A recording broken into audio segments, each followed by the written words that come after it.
అంత తొందరపడి మనము వేరే వాళ్ళని ద్వేషించే పరిస్థితి లేదుగా. మీరు అంటారు కదా క్రైస్తవులు అందరినీ ప్రేమిస్తారని, మరొక నిజ నిదాననే కాలేదు, అప్పుడే మీరు ద్వేషించుకుంటా హేట్ స్పీచ్లు ఇచ్చినట్టు హిందువుల మీద అడ్డగోలు మాట్లాడుతట్లా అవుద్ది. సరే సార్, ఇప్పుడు నేను కాదు, నా తరపున ఉన్నటువంటి సేవకులు అంటున్నారన్నారు కదా, నేను ఒక క్లారిటీ ఇస్తాను ఎందుకు వాళ్ళు అలా మాట్లాడుతున్నారంటే, నా దగ్గర ఫుటేజ్లు క్లియర్ గా ఉన్నాయి, వీడియోస్ అన్ని క్లియర్ గా ఉన్నాయి. గతంలో ఒక 6 నెలలు 7 నెలల క్రితము యూట్యూబ్ ఛానల్లో, ఈ శివశక్తి అనే యూట్యూబ్ ఛానల్లో కరుణాకర్ సుగుణ అనే వ్యక్తి ఒక యానివర్సరీ ప్రోగ్రామ్ ఏదో ఏర్పాటు చేసి ఆ శివశక్తిది అక్కడ ఆయన పబ్లిక్ లో నిలబడి మైక్ లో మాట్లాడుతున్నాడు. నేను చచ్చిపోయే లోపల పాస్టర్ నా కొడుకులను లేకుండా చేస్తా, నేను చచ్చిపోయే లోపల చర్చిలు లేకుండా ముయించేస్తా. ఎవరు సార్ వ్యాఖ్యలు చేసింది? మీ హిందూ మతస్థులు కాదా? మీ మత పెద్దలు కాదా? ఈ వ్యాఖ్యలను బట్టి ఏం మాట్లాడతారు? కంప్లైంట్ ఇచ్చారా ఈ విద్వేషాలకు సంబంధించి? అభినయ్ గారు ఒక్క మతం కాదు, దాదాపుగా రకరకాల యూట్యూబ్ ఛానల్ వచ్చాయి. ఏ మతానికి సంబంధించి కొంతమంది వ్యక్తులు ఏమేం చేస్తున్నారు, యూట్యూబ్ లోకి వెళ్ళి వారి ఛానల్లో చూసుకుంటే పక్క మతాల మీద ఏం మాట్లాడుతున్నారో అన్ని బయటకు వచ్చేటటువంటి పరిస్థితి. కానీ ఎవరి మీద కంప్లైంట్లు ఎవరు?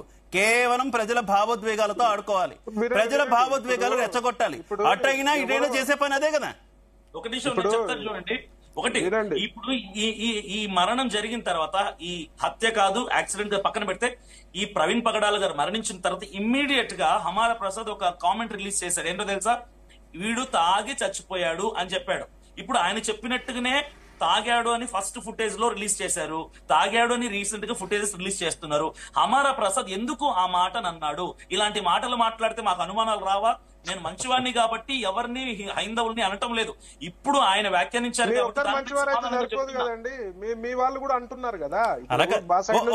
ఒక్క నిమిషం అభినయ్ గారు యాక్చువల్లీ పాస్టర్ ప్రవీణ్ పగడాల సంబంధించినటువంటి ఆయన ఇచ్చినటువంటి స్పీచ్లకు సంబంధించి చాలా విషయాలు ఆయన మృతి చెందిన తర్వాత సోషల్ మీడియాలో సర్క్యులేట్ అయినటువంటి సిచ్యువేషన్, ఆయన చేసినటువంటి వ్యాఖ్యలు చూసుకుంటే రెండు ఇతర ధర్మాలకు సంబంధించి ఆయన చేసినటువంటి వ్యాఖ్యలు ఉన్నాయి. అటు ఆ ధర్మంలోని వ్యక్తులు, ఇటు ఈ ధర్మంలోని వ్యక్తులు ఇద్దరు కూడా ఆయనకు వార్నింగ్ ఇచ్చినటువంటి పరిస్థితి. అంటే ఆ వార్నింగ్ ఇచ్చిన వ్యక్తులు ఇప్పుడు హత్య చేశారని మనం కంక్లూజన్కి వద్దామా? వార్నింగ్ ఇచ్చిన రెండు ధర్మాలకు సంబంధించినటువంటి వ్యక్తులు కూడా వార్నింగ్ ఇచ్చినటువంటి పరిస్థితి ఉంది. వారే చేశారని మనం కంక్లూజన్కి వద్దామా? మనకి ఎవరెవరి మీద అయితే అనుమానం ఉందో, ఎవరెవరైతే హెచ్చరికలు జారీ చేశారో వాళ్ళ పేర్లు ఇచ్చి కదా ఇన్వెస్టిగేషన్ చేయమని చెప్పాలి. వాళ్ళ పేర్లు ఇచ్చి కదా మనం ఇన్వెస్టిగేషన్ చేయమని చెప్పాలి. వినండి, మాకు పలానా వ్యక్తుల మీద అనుమానం ఉందని నేను కానీ ఎవరం కానీ చెప్పలేదు. ఎవరెవరైతే ఆయనకు వ్యతిరేకంగా వార్నింగ్స్ ఇచ్చారో ఆయన ఓపెన్ గా పోస్ట్ చేశాడు. నన్ను చంపుతామంటున్నారు, నా నోరు పగలగొడతామంటున్నారు, పీకేస్తామంటున్నారు అని ఎవరెవరైతే వ్యాఖ్యలు చేశారో అవన్నీ కూడా ప్రవీణ్ పగడాల గారు ఫేస్బుక్ లో ఓపెన్ గా పోస్ట్ చేశారు ఆయన ప్రొఫైల్లో. అవన్నీ కూడా నాకు థ్రెట్ ఉందని చెప్పాడు. అయినప్పటికీ కూడా మేము పర్టికులర్ గా పలానా వ్యక్తి మీద మాకు అనుమానం ఉందని ఇప్పటి వరకు మేము తీసుకెళ్లేదు.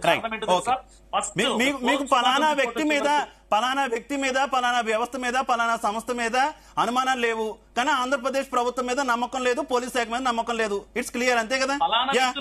చికోడి ప్రవీణ్ గారు చెప్పండి, ఏం చెప్తారు? అభినయ్ గారు చెప్పిన దానికి ఇప్పుడు గవర్నమెంట్ దీన్ని బ్యాకప్ తీసుకొని ఎవరినో సేఫ్ గార్డ్ చేయాల్సిన అవసరం లేదు. చంద్రబాబు నాయుడు గారు ఒక అద్భుతమైన చీఫ్ మినిస్టర్, ఒక బెస్ట్ అడ్మినిస్ట్రేటర్. ఇట్లాంటి దాటికి చంద్రబాబు నాయుడు గారు 100% ఎంకరేజ్ చేయరు. సో వీళ్ళకి నమ్మకం లేదు అనే మాటనే ఎంతసేపు వీళ్ళు ఆయన చనిపోయినాడని బాధ కంటే ఎక్కువ దీన్ని రాజకీయం చేయాలి, మతంతో ముడిపెట్టాలనే ప్రయత్నాలు చాలా మంది పాస్టర్లు చేస్తున్నారు. దాన్ని నేను తీవ్రంగా ఖండిస్తున్నా. మరి మీరు అన్నట్టు ఒక్కరు కూడా కోర్టులు వేయలేదు కదా. సరే, మీకు గవర్నమెంట్ పై ప్రభుత్వంపై నమ్మకం లేనప్పుడు మరి హైకోర్టు ఉంది, హైకోర్టు మీద నమ్మకం లేకపోతే సుప్రీంకోర్టులో వేయండి, ఒక కమిటీ వేయండి. ఎంతసేపు రెచ్చగొట్టాలి, వీళ్ళని రెచ్చగొట్టాలి, వాళ్ళని. Yes, please. మీ రైట్ అండి, అది మీ right. It is your right. Definitely you have to వాడుకోండి. మీరు అభినయ్ గారు రెచ్చగొట్టిరా అనేది కాదు ఇది ఇంపార్టెంట్. ఇప్పుడు కరుణాకర్ సుగుణ ఏదో మీరు మాట్లాడేటప్పుడు మీరు కూడా వినాలి.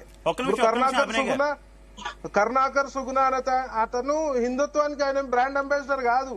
ఆయన పర్సనల్ ఒపీనియన్ ఏదని చెప్తే చెప్పుంటాడు. దానికి ఆయన టోటల్ హిందూ సమాజానికి ముడిపడి ఉండరు కదా. ఇవాళ మీ పాస్టర్లు కూడా చాలా మంది 2050 సంవత్సరంలో నేను మొత్తం భారతదేశాన్ని క్రైస్తవ దేశంగా మారుస్తామని కౌంటర్లు ఇచ్చేటోళ్ళు. దానికి మొత్తం క్రిస్టియానిటీని అనే పని లేదు కదా. ఇప్పుడు ఒకటండి, క్రైస్తవ దేశంలో అభినయ్ గారు ఒక్క నిమిషం ప్లీజ్ ఆయన కంప్లీట్ చేయనిద్దాం ప్లీజ్ కంటిన్యూ. ఇవాళ దొంగ గురువులు ఉన్నారు, దొంగ బాబాలు ఉన్నారు, దొంగ పాస్టర్లు కూడా ఉన్నారు.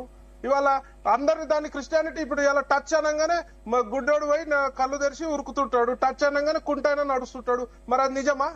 దాన్ని క్రిస్టియానిటీని అనం కదా, దాన్ని మొత్తం మీ క్రైస్తవాన్ని మతాన్ని అనం కదా. వాళ్ళు చేసే లుచ్చ పనులు అంటాం. సేమ్ టైం మీన్ టైంలో కూడా మా బాబాలు కూడా ఎవరైనా లుచ్చ పనులు చేస్తే మేము కూడా స్పందిస్తాము.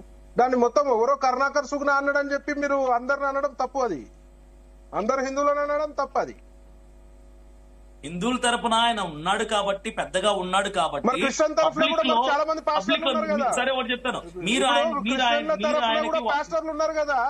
ఆయన్ని పిలిపించి మాట్లాడారా? ఇలా మాట్లాడడం తప్పని మీరు మాట్లాడారా?